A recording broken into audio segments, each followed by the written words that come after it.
on the indie film level, on that slightly smaller scale, I think a lot of filmmakers think producers are like some kind of sorting machine where you put a script in one side of us and then funding comes out the other side. Whereas producers are real creative collaborators. We're not those sorting machines. We do get involved with the script. We do get involved with casting choices. We do work very closely with the writer, the director, everybody else in the team.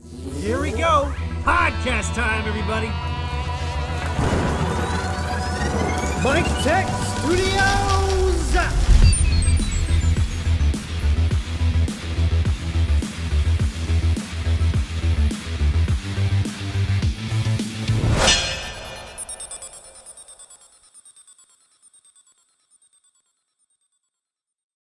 All right, everybody. Thank you for tuning in to the next great episode of the Mike Tech Studios podcast. This is Michael Midnight, and today we're going to do something a little bit different topic-wise. It's actually something of a passion of mine I haven't had a lot of experience in, but our guest has. And the topic is actually going to be for planning, insight, and creative strategy for visual storytellers. With us today is going to be Charlotte Atkinson. She's a producer. She plans and strategic filmmaking guidance for creatives. Charlotte, how's it going? I'm good, thank you. How are you doing? I am happier to be able to speak with somebody like you just because it's a breath of fresh air for marketing and design, and it allows me to not only get another part of our audience together who are, producers and creative filmmakers to give a little bit of representation, but it's something that, like I said in our intro, it's not really something I get to talk about or deal with every day. So I'm excited to have you on. I'm excited to kind of poke and prod your brain a little bit for questions and things of interest that I think our listeners would actually be not only entertained by, but interested in learning more about. Amazing. Well, I'm very happy to be here. Awesome. Well, the first thing, and I think that's usually the poking and the prodding of who you are as a person, I obviously have to ask, what really got you started on this path as a producer? What really kindled the fire for you to want to do this as your day-to-day? Oh, God, it's so low-rent answer. Honestly, it was my mum saying, well, you like watching TV, why don't you work in TV? So I didn't really have this big, passion or dream or anything. Theatre was actually my original passion, mostly because I'm from a theatre family. It's just something I grew up with. And it's, when you're in that world, you're like, cool, this is what I'll do. I got to the age of about 17 and found that it really wasn't my thing. The biggest thing was that I didn't like how, you can spend 6 weeks rehearsing a play and then it's on the West End for 6 weeks and then it's gone. Whereas with film and TV, it's there kind of forever, for good and bad. There are series that I remember watching age like 12 and I still love them and I still watch them. And so when my mum said, why don't you work in TV? And that eventually ended up being film. That was honestly the thing that kept driving me, was the idea that we're making something that lasts and we're making something that is so far-reaching. I've made films with the intention of a very specific audience, and I've had a completely different audience come up to me and say, I loved your film, that meant so much to me. And I think that's the really driving thing. But again, it's not exactly the most exciting answer, I guess. That's okay. Well, it's a honest answer, but obviously from your accent, from most of us in the U.S., you're a little bit across the pond there. Where do you hail from, and where did you grow up? I am originally from a very small town in East Sussex, England, which is one of the counties right by the coast. So I was very lucky. I grew up right by the sea. Right now I'm in London, so not a million miles away from home. But yeah, so it means that I tend to do a lot of self-deprecating humor. That's okay. No, it's just funny because most of our previous guests that I had on recently, they're either Canadians or from London or the UK. So there seems to be like a commonplace of good people or good resources, especially creatives, to reach out to. So that's interesting. Now, tell me more. You said you had grown up from a theater family. That's kind of your bloodline is essentially creatively. Is it something your parents, are they in the industry themselves? Yeah, my mum is a stage manager. And so obviously I grew up wanting to be a stage manager as well. My dad is a lighting designer. And as much as I love the whole concept of lighting design, it's not something I'm quite clever enough to do. So, I spent a lot of my teenage years playing around with stage managing and lighting as well, you know, school productions and things. My auntie is a drama teacher. You know, she coaches a lot of amazing actors as well. So yeah, it really is a bloodline, like you said. It seems like it. You know, if this was The Legend of Zelda, you would be like the fourth reincarnation of Zelda right there. Yeah, it's pretty much it. You know, it's funny that you touch on theater, because when I was growing up in high school, I had a lot of actor artist friends. Either they were in bands, some of them are still performing to this day, smaller venues, because it's just something they do as a passion project, but really good. And then you have other actors, producers, singers, songwriters. I mean, they're just anything from off Broadway to the likes of Hamilton. But you hit something on the nail as far as for how much behind the scenes work goes on for a production that goes on stage. I mean, we're just stage crew itself is a nightmare that people don't even get to see. You know, if everything goes off without a hitch in a theater play, it's because you didn't see the 45 other people moving pieces of stage and lighting and, you know, repurposing for the next scene, and it's flawless. But at the end of the day, it is very much a thankless job. You may go uncredited, you may go unseen or unknown, but you were very integral to that performance being amazing. And you may step up to that and put 110% in it, and the actors might just have an off night and it may not come out as well as it should. That's kind of, I think, where maybe you find a little more levity or forgiveness in the production and film medium. Am I correct in thinking that? Yeah, I mean, it's funny. It's kind of the same when you're a producer, you know, for film or TV or radio. You know, on the one hand, you do have a lot more power and a lot more kind of creative input, which is something that I love. But equally, you know, in terms of like the industry's eyes, you kind of are exactly the same level as the stage crew. You know, it doesn't matter where you get to in your career, no matter like how high up you get as a producer, it never really makes that much difference to the industry. You know, there are a lot of producers that I know that are really, really high up, and they don't get replies to their emails. They don't get their scripts read. You know,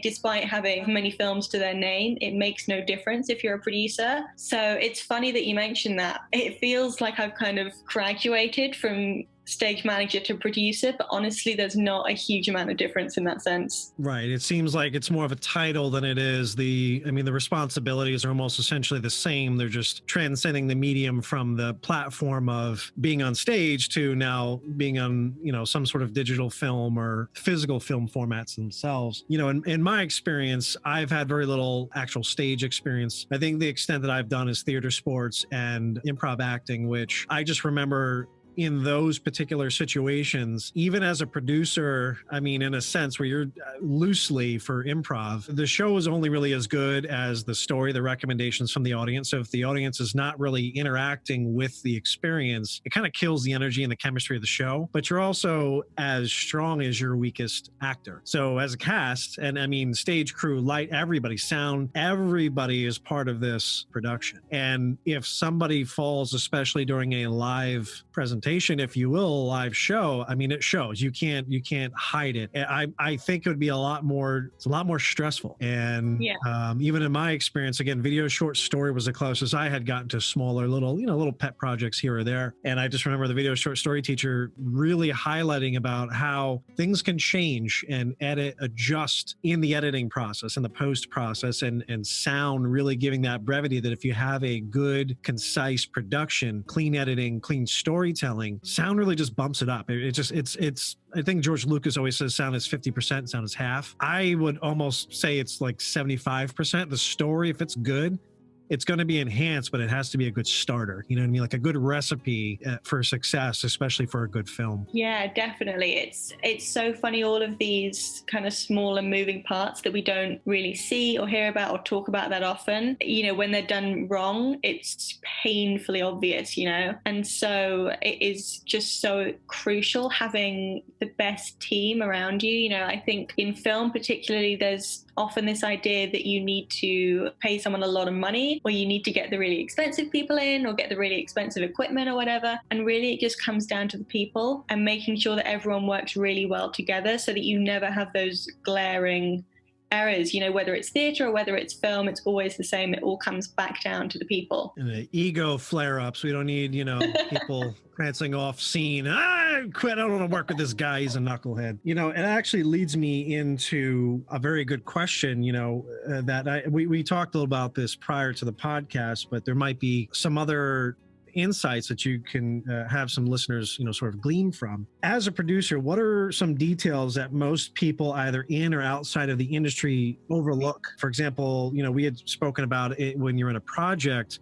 A lot of times producers don't actually get paid till well after the film or movie is done or wrapped up. That's when the producer gets paid. What are other really, I think, just glaring bits that people just take for granted? I mean, it's really good that you use theatre as an example, because only someone on the inside would, it's not like till you go backstage and then suddenly you see all of these things. It's exactly the same with producing, and the same with any role really. But for producers specifically, we are, the first ones in and the last ones out. We often spend upwards of 2 years working on particular projects. The biggest thing that kind of annoys me specifically is usually people are trying to do it in a kind of patronizing way, and they say, oh, you got hired by the director. And it's like, dude, I hired the director and then I hired everyone else.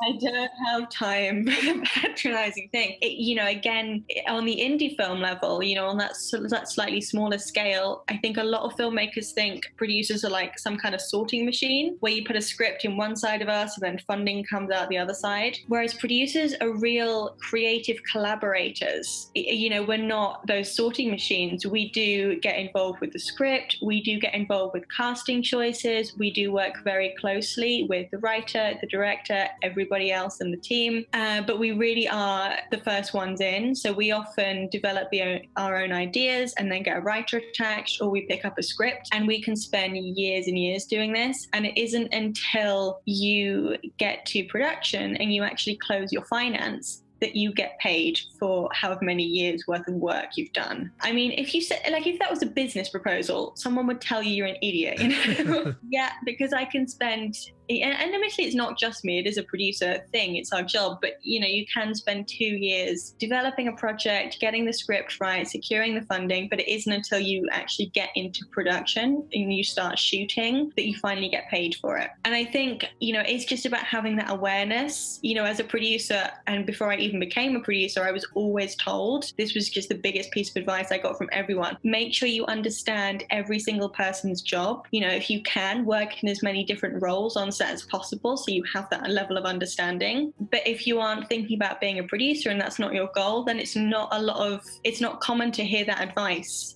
for someone that wants to be like a sound recordist or something. And I really wish it was, because like I say, when it comes back to the people, if you have that level of understanding for every single role, and it doesn't have to be crazy deep level of understanding, but it just makes everything so much smoother and a lot happier as well. There's a lot less friction when you're able to understand what that person is doing and why it's difficult for them. Well, I feel that when you are creative, I mean, any business, it's good to know all aspects and all facets of how things work, because it gives you just a better idea of how things move, right? And I've experienced that. I mean, I think we've all started out at the ground level at some point, and then have worn many hats for different industries, different organizations, or even for our own careers or incentives. Being a creative can be very, very difficult. I do, where I can personally relate, people, I think they take advantage of the fact that if I was a doctor, let's say, for example, you couldn't come to me, check and see if you like my doctoring or my experience or my schooling.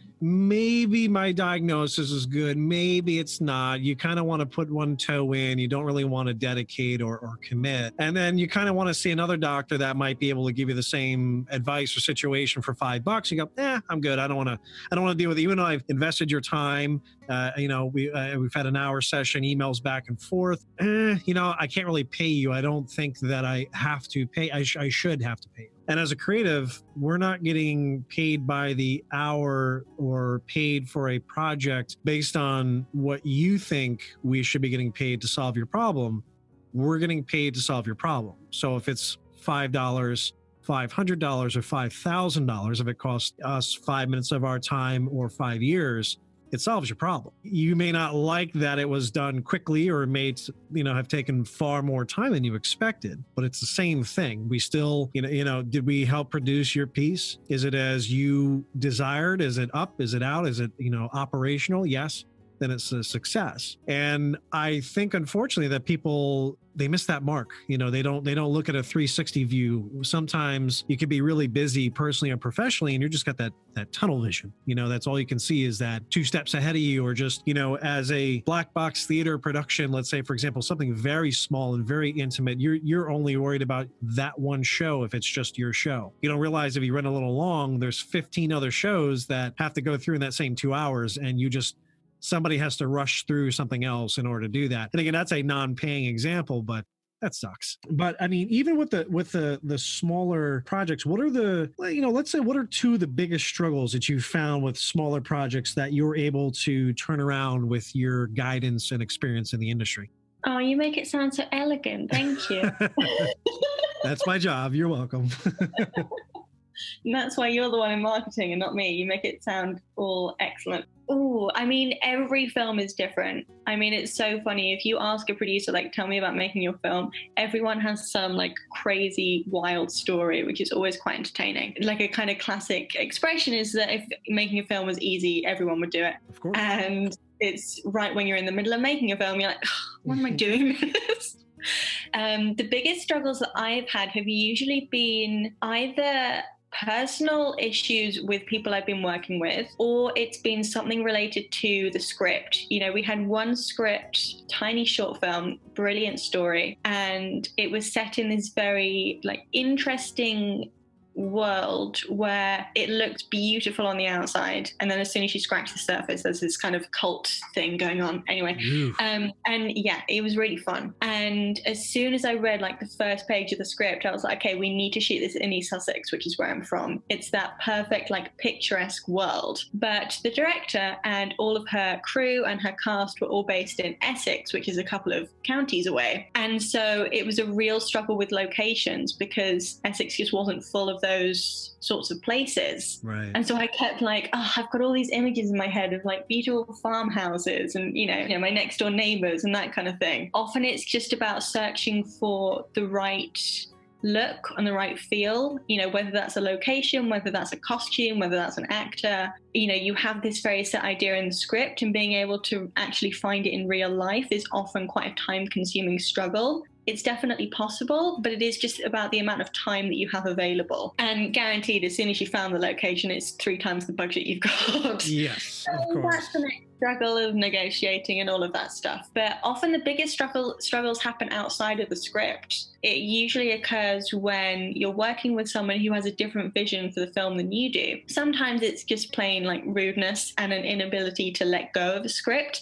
That's often very common with writers and directors. Mm-hmm. You work on this thing for months and months, or maybe even years. It's a real struggle to let go and let someone else in. But I couldn't do my job properly if I didn't get involved. It's like if someone came to you and said, okay, I have this marketing plan, we're going to do X, Y, Z, I just need you to actually make it happen. You could look at it and be like, this is the worst marketing plan in the world. And, you wouldn't be doing your job properly if you didn't help them fix it and make it better, essentially. And it's the same with scripts. But of course, it's really difficult in how you go about that. Because as I say, a lot of people think producers are just sorting machines. So that's usually the biggest struggle I've had. Well, it's even in a project management role. I mean, it's professional babysitting between the clients, the vendor partners, in my world of things. Even the board members, everybody gets attached to their baby. So that script is their baby. They've worked on this thing. They've blood, sweat, and tears through years. They don't want anybody to change it. What I have learned in the creative realm of things is you really have to sort it into 2 experiences. Are you creating this piece of art?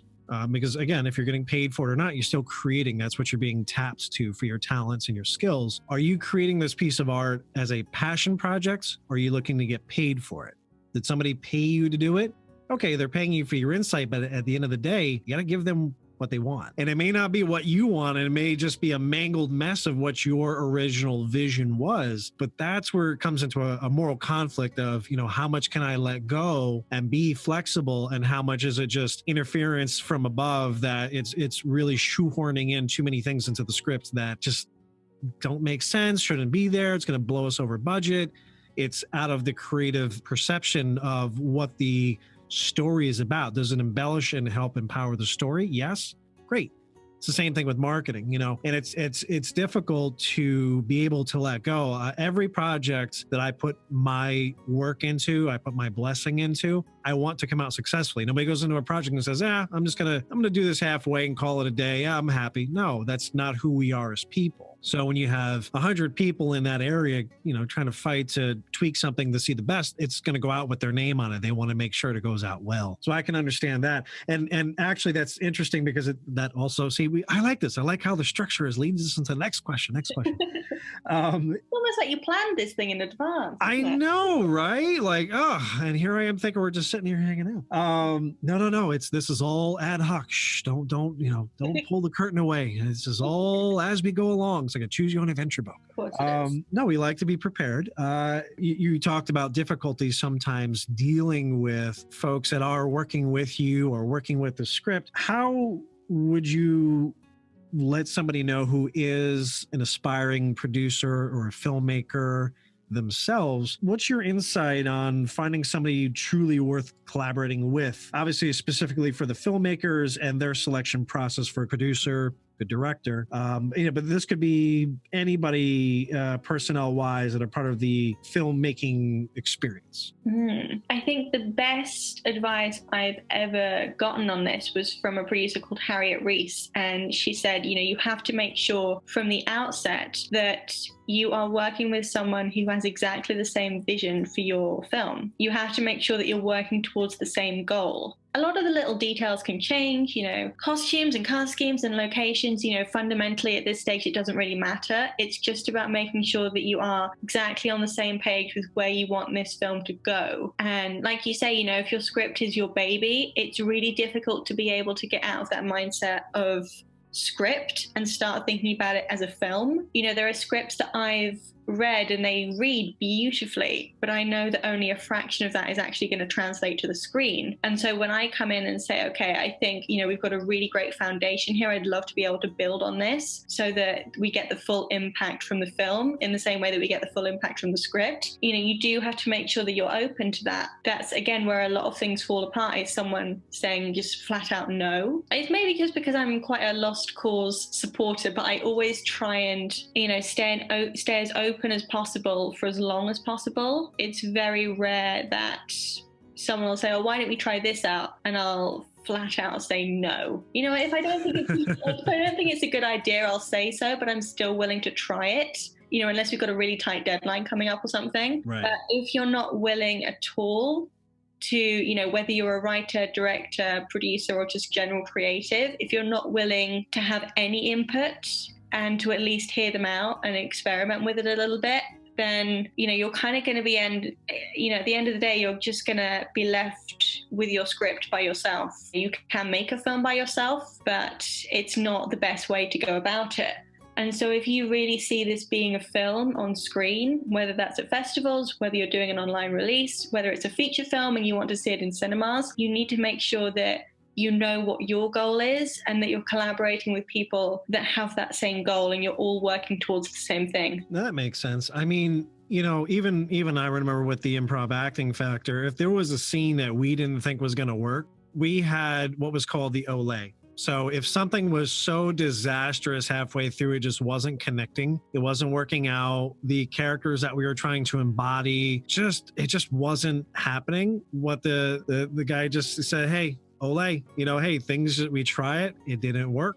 We try it again, right? We try the scene again, or we just realize it's just not something that's going to connect with the people that are here, with the items that we're trying to convey as part of the experience for those, watching, for the theater experience. We just said, it didn't work. Olay, we move on. Almost like the agree to disagree, factor, for that. Now, for different films and narratives and things like that, even just different film styles. Is there a specific film style that you personally enjoy working with, creating within, or even watching if they're different? And if so, why? Yeah, I'm very specific about the films that I love and the films that I want to make. I think every filmmaker has to get really clear on that. You know, what stories do you want to be known for? No matter if you're just making your first short film or whether you're on your like fifth feature or something, I think if you are really clear in those stories that you love, it makes your life a lot happier because you don't end up with something and you're like, oh, maybe I should have rethought that. Oh dear. But, you know, from the external perspective, it also makes life a lot easier. You know, if I said to you, hey, we're going to go see a Tarantino film, you immediately know roughly what the film is going to be like, even though I haven't given you the title or any other information. And I'm not saying you have to be as like niche down as that, but definitely taking that time to really figure out what you love is so useful. You know, for me, I always tend to love the films that get slated by the critics just because I love the films that have heart to them, you know, and I think that's why I'm really an indie filmmaker through and through. You know, I'm not a studio girl, which is really just because I love that heart to it. And those, you know, it's all about the characters for me. I'm all about character-led narrative dramas usually, and I always go into any kind of meeting by saying, hey, I'm Charlotte. I make films about people fighting for their dreams and then finding clarity at the end of it. It's so funny because I don't even think about that anymore. It's just my kind of filmmaking DNA. And whenever I come up with a new idea, whenever I'm picking up a project, you know, I can look at my slate and without even trying, all of those films fit into that one line. That's awesome. Yeah. And it's so useful because especially when you meet so many people, if you're at an event or, you know, not anymore, but, you know, I've had people emailing me like months and months later and they say, hey, I remember you make films about so-and-so. And even if they remember nothing else about me, it's such you know, it's one short sentence. It sticks in the mind, you know, it's that real elevator pitch for filmmakers. Right. And it's interesting because that stands out to them and it's your, like you said, your elevator pitch, but it's short and sweet. And they were, you know, Tarantino, you know exactly, well, not always exactly, but I want to say maybe 85% of the time, you know, the tonality and the type of movie that you're looking forward to or looking into. Even when he started to switch around and now become in front of the camera, his characterization's rather iconic. Same thing with Clint Eastwood and some of the bigger, you know, names. But I do find that there's going to be more flexibility even in my world of work with smaller organizations. The smaller the organization, the more flexible they are with trying something different. As you get bigger and bigger, whether it's a bigger organization, medium to large corporation, or in your instance, a studio, they kind of have down pat and set what they want to do, how they want to do it, how they want to pay for it, what the risk is. It's like a cookie cutter setup. There really isn't the heart in the type of content that's going to be created from that establishment. It's not to say that it won't. They're looking for a proven track record for profitable success rather than telling a good story. And I mean, that's the jeopardy that we run into as creatives, where we want to be profitable, but we also want to express our creativity in different ways and not just do the same thing again and again and again and again, because there's no win in that for us. You know, the profit is one thing, but money can only get you so far telling a good story. Same thing with marketing, same thing with a good movie. Now, as you are, you know, we've talked on a couple of producers and directors. Is there a favorite that you, I don't want to say fangirl out for, but that you really enjoy the way that they produce, you know, like a famous producer, or even maybe even not, maybe it's a smaller, not so well known producer that you've looked up to or really thought highly of, or really just, I don't know, just really was somebody that you felt inspired by? I think it would probably be Alison Owen, the producer. I got work experience at her company, honestly. I'm still, that was like years and years ago, but I'm still very excited that I got to spend a full 4 days at her production company. But the reason that I love Alison and her films is because she has this brilliant blend of quite commercial projects, whilst also being able to tell stories that aren't usually told or don't tend to be favored in the commercial landscape. And they always tend to have a lot of heart to them as well. She did Sailing Mr. Banks. Ah, okay. 2011 Jane Eyre adaptation, the Elizabeth with Cate Blanchett. But, she really prioritizes these female-led stories. The commercial industry, at least, doesn't always tend to favor them. And so I really admire how she has this great blend of stories that she really wants to tell and being able to put them on display for as many people to see. That's often a really hard balance for filmmakers to get. Like you said, you can have an indie film with a lot of heart, or you can have a through and through formulaic commercial production. There's often not really a middle ground, but I think Alison gets it right.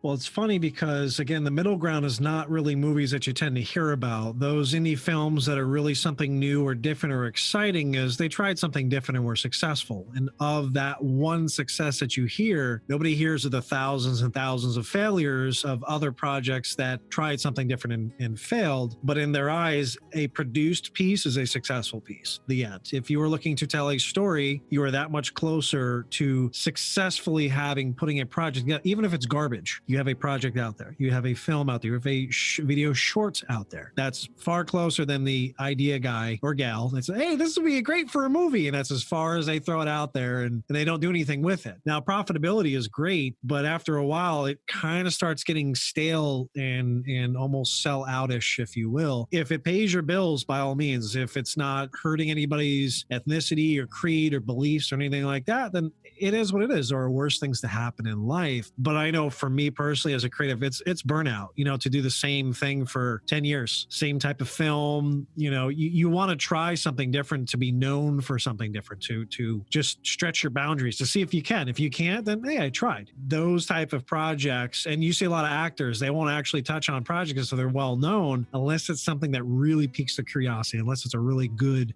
well-written script or a character that really stands out to them and say, hey, you know what? This is a stretch for me. I haven't really done something like this. Let me try this. I tend to disagree slightly. I think the reason when you talk about making a film, the reason I disagree is because I don't think making a film is a big enough goal. I wrote something about this yesterday, actually. I have so many people that I work with or have worked with in the past, and I've been following up with a lot of past clients of mine. And, they've released their projects, or they've gotten funding for something, or, whatever it is. But if they've released their film, and they've actually made it and gotten it out into the world, I then always have to push and say, okay, so what were the results from that? Did you get new job offers? Have you gotten funding for your next project? Have you gotten an agent? Like, what's the next thing? And they always stumble a little bit and say, honestly, I was just glad to get it done. And this is really where my role comes in, not just as a producer, but as a coach. I work with filmmakers to transform all of these notebooks full of ideas into sustainable careers. Sustainable as in something long-term, not like using less plastic. It's the biggest thing, because they get so in that whole thing of like, I've just got to make this film. And what happens is they kill themselves for 9 months to make a film, and then they get it out there and nothing. Like tumbleweed, and yeah, it's cool they maybe got a few views online, or they went to festivals or whatever it is, but if you haven't actually leveled up, then you haven't actually achieved anything with that film. I mean, yeah, you get the chance to experience a few different skills, or work with new people or something along those lines, which is cool, but it doesn't translate to anything in career terms. And so I always have to push people. I don't care if your goal is to make a film. That's not a big enough goal. You need to know why you're doing that, especially like you said, it's if you're the driving force behind your project, and often you're the only one for quite a long time, making it is not going to be strong enough to actually get it done. Do you want this to establish you as a director? Do you want to launch your YouTube channel with this? Do you want to get an agent from this? Like, what's your goal? Pick something and go for it. So on the one hand, yeah, if you've made something, you are doing better than 90% of the other creatives out there, but you need to know why it is that you're doing it, because otherwise you do end up stuck in this cycle of killing yourself to make a film, and then you're back to square one. And I think we agree on the same perspectives on that. For me, even in the podcasting world, how many people have you seen that have kind of podcast drift? They start off contents, it's great, and then all of a sudden after, I don't know, less than 20 episodes in, you don't hear from them anymore, and 6 months they kind of just gave up. It's the same thing when you produce any type of content. I don't think, and that obviously that's why we, spoke and I have you on. There's certain levels of behind the scenes that I don't think people really understand until they're in the trenches. And they're actually editing, producing. They're actually, oh, wow, I am in this project knee deep. I need to finish it. And some people don't do that. But to get to that point where even if it got nowhere, that is a reference point that they can put as a credit and say, hey, this is a proof of concept of the type of work that I do. And it's a starting point. Now, if it's a career to launch from there, absolutely. Somebody like yourself definitely is going to help them in that direction. But you can't push somebody that is just good enough to, just put out that one piece. That's good enough for them. They're not looking to expand themselves. They exhausted themselves, like you said, in that frame of time, producing that one piece. Do they have the capacity of doing that again and again? Can they evolve their way of thinking to do it smarter, to do it faster, to do it more efficient with better people? What happens when you scale up the budget? Can you still produce it in a timely, effective manner? These are all things that you have to start thinking about as you produce multiple pieces of content. And sometimes, depending on how big the producer or director is, you might be doing these back to back. You might be doing these at the same time. And that's a really mastercraft level of efficiency and really flexibility of your talents. And obviously, how well your network of people that you've brought on for this project can really assist in that, because it's not just one person calling the shots. It is really the flexibility of the entire crew to make it happen. It's really just the executive directors and producers that are steering the ship in that direction of where it should be or needs to be. But, as I'm sure you have emails and inboxes full of folks that have, just dreams and they don't really know how to go about it. That's where most of their dreams kind of die, is that email. They want to ask a lot of questions rather than starting something, learning. For me, and I'm sure it sounds like, as we've spoke, you as well, we like to be a self-taught person, get in, figure out how something works, ask questions. And as we make the mistakes, figure out as we go along, hopefully not too bad of a mistake, but just you're trying something that you've never done before. If you want to learn, you learn from the bigger people that have done it successfully. You pick their brains, you see what works, what doesn't work, but try and do something yourself. I have found, and this is just me personally before we, have spoke, I find a lot of people have a lot of great ideas in different industries, video game projects, podcasting, indie movies. I have this great idea for the next movie, but that's as far as they ever take it. You never see anything beyond the couple of napkin scratches on the, notes on the napkin type procedure. If you can nurture that interest into something that could be a full-fledged profitable career, then awesome. What would be something that folks that are producing content and maybe just not getting the headway that they're looking for, or the eyes on their content, what's something that you would say to them if they're listening now to motivate them to keep going or to think bigger? You really need to change how you're operating as a filmmaker. And that's a pretty painful answer. I probably wouldn't like it if someone said that to me over a podcast. But the reason I say it is because as soon as you make that change, everything else changes with you, and you get out of that cycle. And I ran this masterclass series last week, we spoke about it, and I said, I spent a full day talking about how you need to go from cycle to ladder, which sounds insane, but when you think about it, instead of going around that crazy cycle from this one film that's going to establish you as a director, cool, that's the first step on your ladder. Next step is going to be working with bigger budgets and proving to financiers that you're capable of working with bigger budgets. That's project 2. It's all of these little stepping stones. And so as soon as you change the way that you are operating as a filmmaker and you get out of that one project at a time focus, everything else is going to change with you, because suddenly you're picking your 2-year goal, and it might be to be screening your first feature film at a festival as a director. I don't know, pick a goal and go with it. And you know where you are now, and you're able to break that down into stepping stones.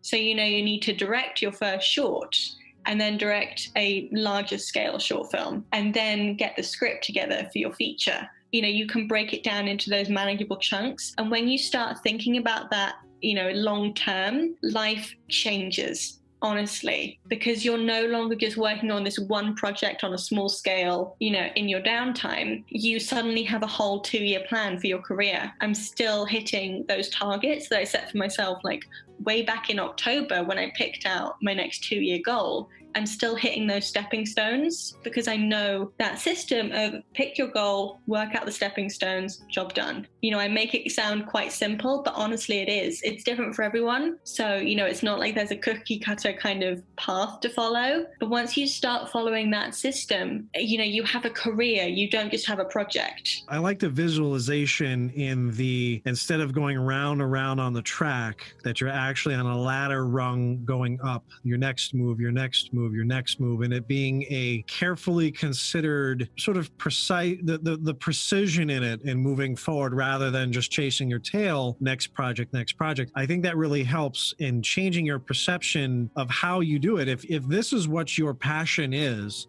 nobody's going to tell you otherwise. They can help you, but nobody's going to tell you what is going to be success for you at the end. And, they can help you bloom up and get bigger.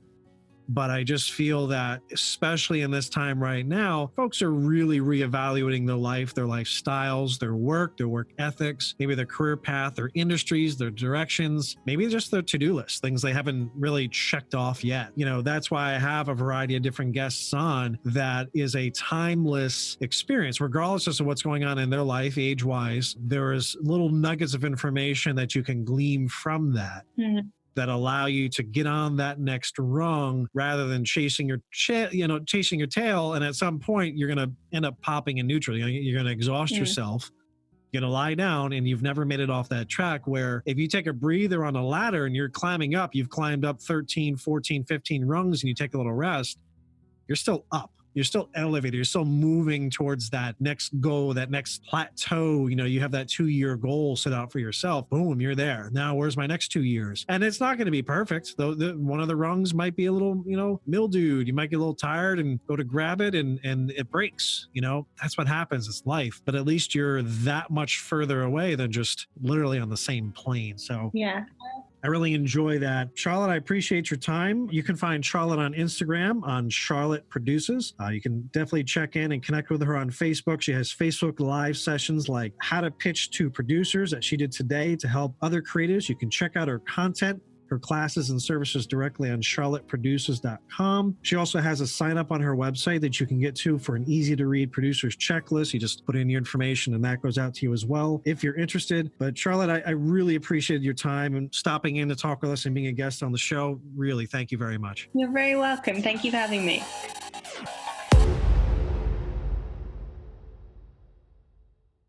The Mike Tech Studios podcast, your source for design, entertainment, marketing conversations, and content. Amazing guests, tips, humor, and stories available on iTunes, Google Podcasts, YouTube, SoundCloud, Spotify, Podcast Addict, and your podcast app of choice. This has been a Mike Tech Studios production.